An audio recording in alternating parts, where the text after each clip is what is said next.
Emily Hart was just 23, full of life and ambition.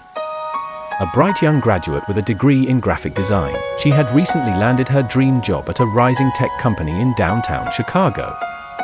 She loved everything about it, the energy, the creative freedom, the sense that she was finally building the future she had always imagined. But on a quiet Thursday evening, everything changed. Emily stayed late that night to finish a pitch presentation for a major client. She texted her roommate at 8:17 p.m. "Just finishing up. Home soon, smiley face." She never came home. The next morning, Emily's body was found in a conference room, slumped over the table with signs of blunt force trauma. There were no signs of forced entry, no missing items, and oddly, the security footage from that night had mysteriously gone missing. Shock rippled through the company. Police initially suspected a disgruntled employee, someone who had argued with Emily days earlier about project credits. That man, Derek Wells, a 28-year-old marketing associate, had a minor record and a temper. Under pressure, police arrested him within 48 hours. The case moved quickly. The media branded Derek as a jealous co-worker who snapped. Emily's family, though heartbroken, believed they had closure. But something didn't sit right with Emily's best friend and co-worker, Maya. Maya remembered something odd.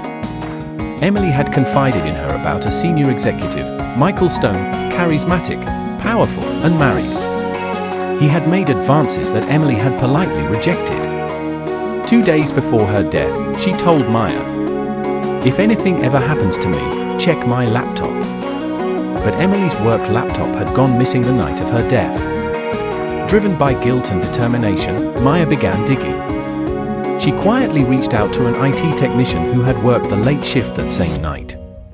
He remembered seeing Stone in the building long after he claimed to have left. With mounting suspicion, Maya tracked down a backup server that stored mirrored data from all company laptops.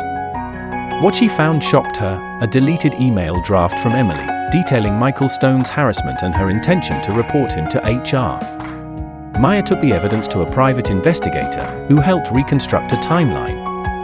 Surveillance footage from a nearby building showed Stone leaving the office at 10:43 p.m., hours after he claimed to have gone home. Faced with this new evidence, the police reopened the case.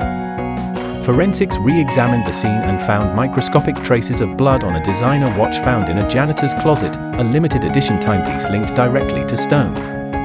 In court, the truth unraveled. Michael Stone had confronted Emily, trying to silence her. When she threatened to go public, things turned violent. In a desperate attempt to cover it up, he erased footage, staged the scene, and let an innocent man take the fall. Derek Wells was exonerated after nearly a year behind bars.